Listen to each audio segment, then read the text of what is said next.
Hi guys, Joseph here from Intellect Finance. It's great having you back. Today we're meeting up with Danny Suka from Property Logic, talking about property valuations and the impact that it has on the market and how it can affect you. Danny, thanks for coming. Thank you, Joe. Thanks for having me. Have a seat. Thank you. Danny, it's great having you here. Welcome. Thank you, Joe. Pleasure to be here.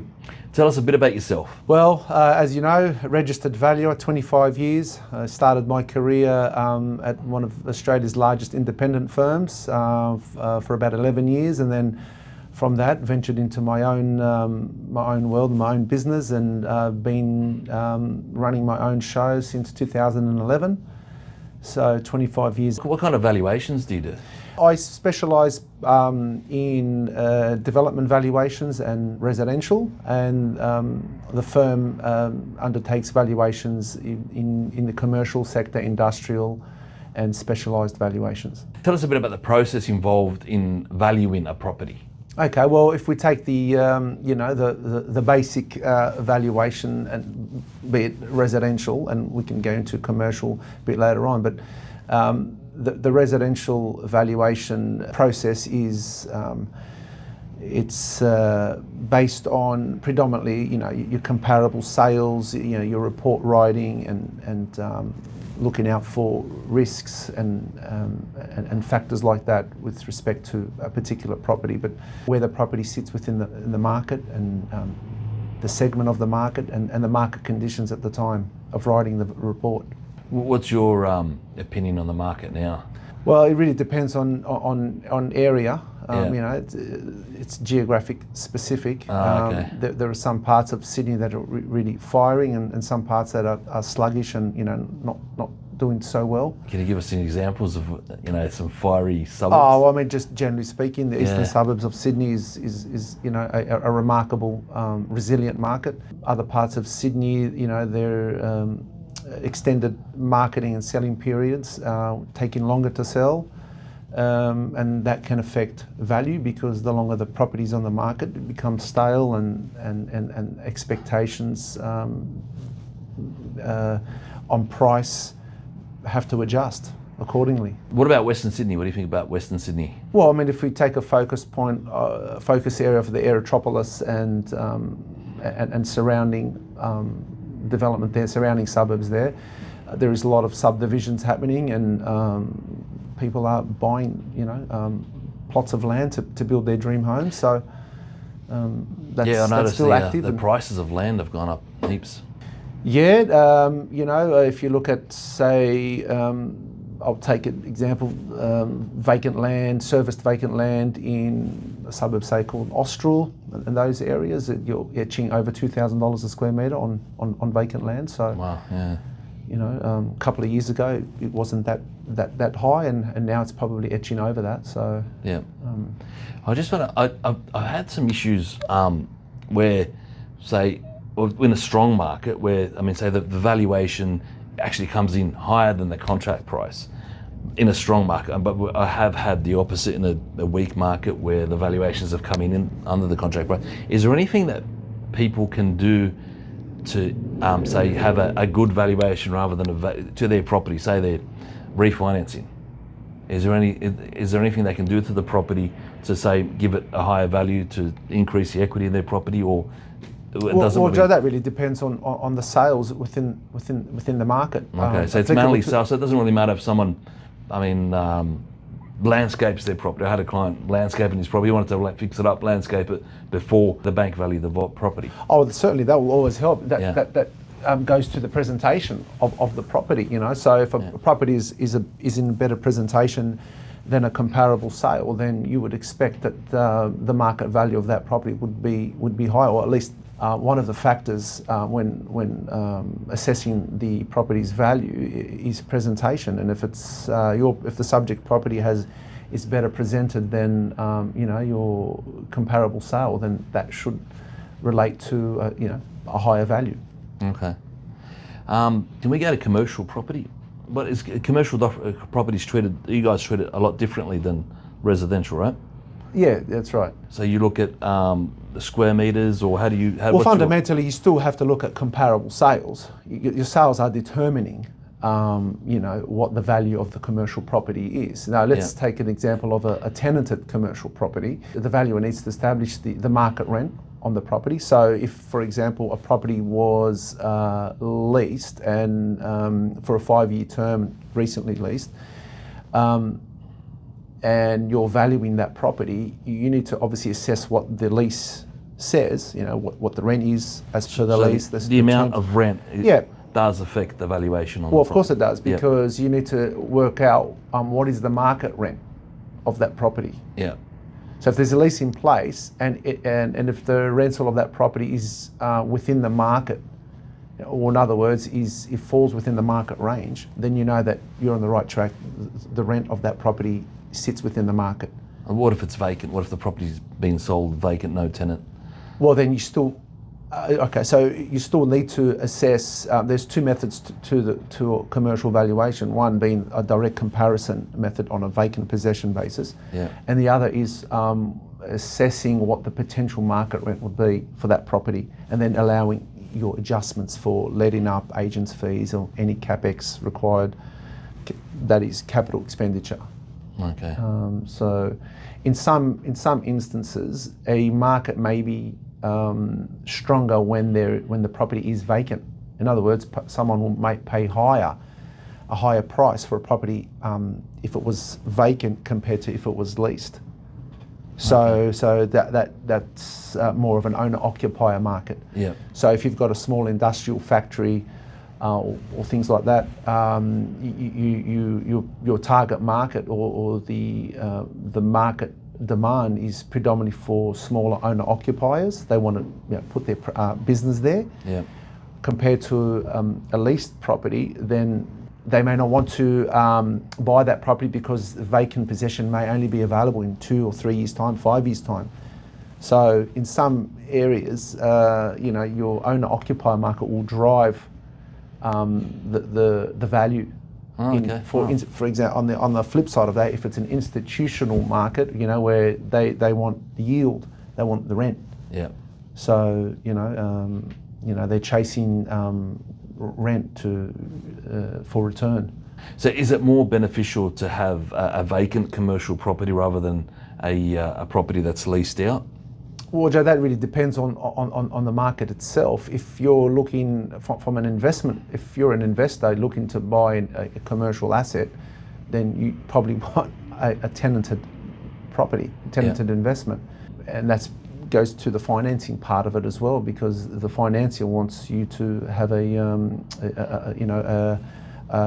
coverage of interest in the rent. So it's an interest cover. What you sell the property for and what it's valued for are two different figures. That's what I see anyway. I mean, it's valued at this price, and then we get it refinanced, and then they sell it at a much higher price. I mean, do you guys have a buffer where you've got to go a little bit underneath to sort of reduce the risk for the bank, or? Joe, if the market conditions in a particular area are strong, then you're always going to have competition. There's going to be competition in that marketplace, which will probably drive up the value. Yeah. When the valuer undertakes the valuation, part of his instructions is to assess the property under a normal market, either normal market conditions over a certain period of selling period, call it 2 to 4 months. Yeah. Not extended selling period. So in those circumstances, yes, the property under a valuation assessment could be lower than the eventual purchase price. Okay. So there are some differences. I think from a financier point of view, they want to know what the property is definitely worth rather than what it may be potentially worth.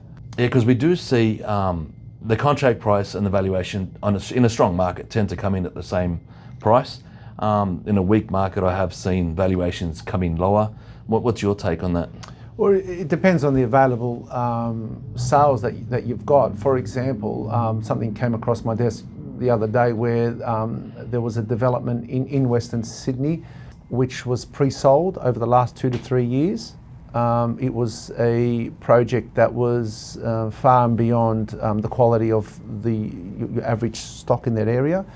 And when the when the bank sent out the valuers, based on the purchase price or the contract price of those off-the-plan units, it wasn't supported by local sales, which happened to be second-hand, 20, 30-year-old sales. So in those particular circumstances, there's a difference between a brand new stock, brand new units, what they would sell for, and compared to your nearest comparable sales, which are much older. And so the valuer has to kind of decide and make an assessment as to does the contract price fit within the market parameters. And if there's no evidence of similar brand new apartments, then in some cases the valuation can be below the contract price, and which is what happened in this particular case.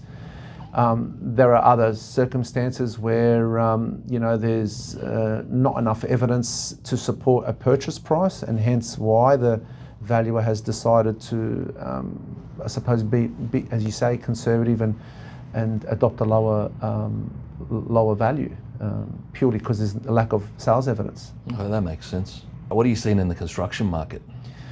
Joe, it's probably a two-tier industry at the moment. Anything that's west of Parramatta, developments are struggling to make work from a profitability point of view. Reason being, construction costs have surged since COVID and continue to increase significantly, that it doesn't make financial sense to develop the site on what you've paid, or your land value unfortunately has reduced. So it's not financially viable for them to build that development and they're not going to make money on it, basically. Or then no one would want. That's why a lot of them hold without making money. So I know a lot of builders that are not building now and they're just holding your off. end price, your end value for that product is not quite there yet to support a financial viability of the project, which is probably driving potentially the second-hand stock. Yeah, so Danny, it sounds like your duty of care is similar to us. Yes, that's right, Joe. In my case as a valuer, if it's a mortgage valuation, my duty of care lies with the lender. I have to advise the lender on the property, on its pros, its cons, its advantages, disadvantages, its risk profile. We'll have to undertake a SWOT analysis and compare the property to all the available evidence comparable sales. Yeah, we also have a duty of care for our clients as well. We don't want to lend them more money than they can afford to repay. Just quickly, I wanted to ask you about, what do you think of the smart valves? Well, I know it's recently introduced. There have always been desktop valuations or valuations that are undertaken remotely. I think, from my understanding, it's based on artificial intelligence, where the valuer gets an instruction and they basically look at the report that's been derived from an AI-based. Yeah, but basically they're using old photos on the system, like RP data, rather than getting new photos. I mean, I don't like them because especially if a client's renovated the property, I prefer the valuer to go out there, inspect and see what's been done. I totally agree, Joe. I think, as a valuer, and I advocate for valuers, we'd be out of a job, so it's imperative that the valuer goes out there, because with artificial intelligence or an AI or a desktop, you don't know the actual physical constraints or characteristics of a particular street. For example, if a property is burdened by an overhead transmission line easement, for example, and and that doesn't get picked up, or you can't really see that vice in versa. If there was a park next door, which the AI doesn't hone in on the specific characteristics of that property in that street. Is it the best street in the suburb? So the human interaction that is very important, and hence the valuer's job is important to at least go out and have a look at it, inspect the property. What's it like inside? I totally agree. Yeah. So I understand if the lend was just a small amount, then they could kind of get away with the artificial intelligence valves, or the smart valve, as you say. Luckily, the high LVR loans especially. Our work is more specialised. So we make sure that we inspect all the properties, especially for mortgage valuations. Thanks, Danny. That was very insightful. There's actually a lot to talk about. I mean, I'd like to invite you to come in again and talk about different valuation topics, if possible. It'll be my absolute pleasure. Thank you very much, Danny. Thanks, Joe. Thanks for having me.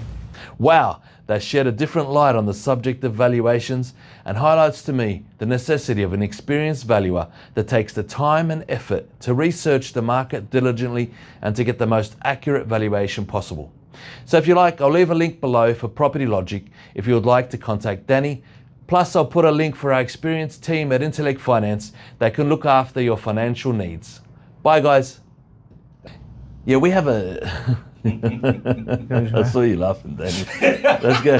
He's going to check the camera and see you laughing at me. I'll go into...